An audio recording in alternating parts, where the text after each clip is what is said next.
जय श्री राम। मैं आयुष सिंह आज मैं सबसे हाईलाइटेड मुद्दे के बारे में बात करने जा रही हूँ। वो है 100 रुपए का पेट्रोल। जी हाँ, लोगों का कहना है कि 100 रुपए का पेट्रोल देखा पहली बार।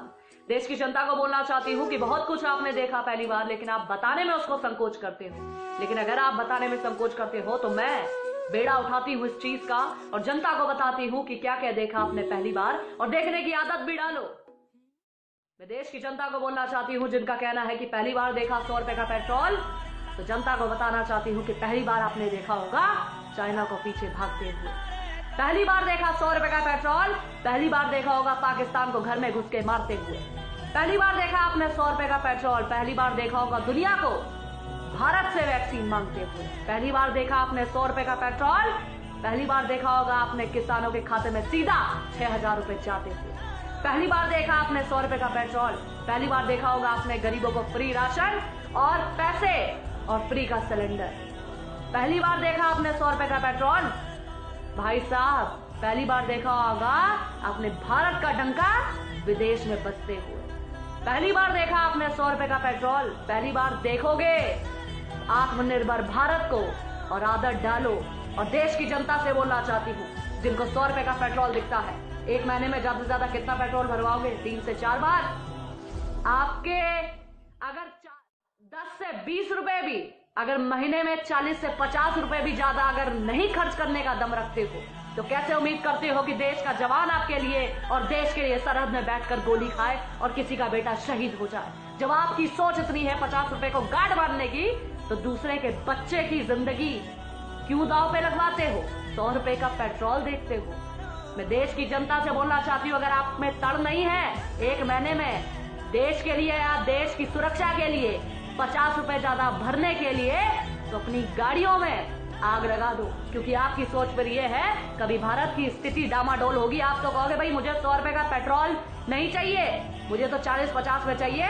अगर इतना बनता है तो ठीक है, वरना देश को बेच दो, लेकिन मेरा पेट्रोल कम में होना चाहिए। आपकी सोच ऐसी है तो भाई साहब अपनी सोच अपने पास रखो।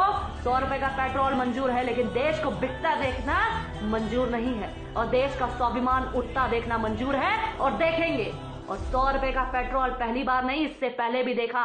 अगर उस समय भी आवाज उठा दी होती तो आज देश के हालात, अपने लिए कभी आवाज उठा दी होती तो आज आपका धर्म खतरे में ना होता और देश खतरे में। आपने कभी सोचा कि कोरोना काल में जब देश में महामारी चल रही है, देश का प्रधानमंत्री देश के लिए, देश के लोगों के लिए और सेना को मजबूत करने के लिए, देश को मजबूत करने के लिए राफेल ला रहा है, लेकिन आपको तो 100 रुपए का पेट्रोल दिखता है, राफेल की कीमत किसी को नहीं दिखती। किसी ने नहीं बोला कि महामारी चल रही है, आर्थिक स्थिति डामाडोल है, लेकिन फिर भी राफेल आ रहा है। बोलना चाहती हूँ, अगर इतने सवाल आपने पहले पूछे होते तो आज देश की स्थिति क्या होती या आपके सामने होता।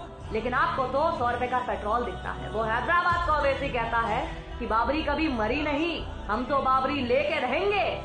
बाबरी जिंदा है सबके दिलों में और सामने भी। लेकिन तुम 100 रुपए में अटके रहना, तुम पेट्रोल की बात करना। ये जो राम मंदिर भी कोरोना काल में मिला है, इसके ऊपर भी खतरा है, लेकिन तुम्हें क्या फर्क पड़ता? तुम्हें तो 100 रुपए का पेट्रोल के बारे में बात करोगे ना। वो फैक्ट्स पे लड़ते हैं, वो पैसे पे नहीं, वो चीजों पर कि हम जाएं, हमारे बाद भी लोग लड़ते रहे इसके लिए और देखते रहे, इतिहास पढ़ते रहे और देश में कब्जा जमाए। तुम कहते हो 100 रुपए के पेट्रोल की बात करो, टमाटर प्याज की बात करो।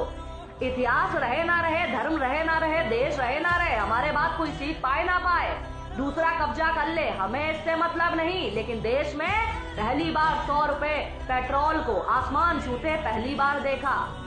आत्मनिर्भर भारत भी पहली बार देखोगे और बहुत कुछ निश्चित रूप से पहली बार देखोगे। और जागो 100 करोड़ हिंदू, अरे जागो 100 करोड़ हिंदुओं, देश में हिंदू राष्ट्र भी पहली बार देखोगे। बोलिए जय श्री राम, जय हिंद, जय भारत।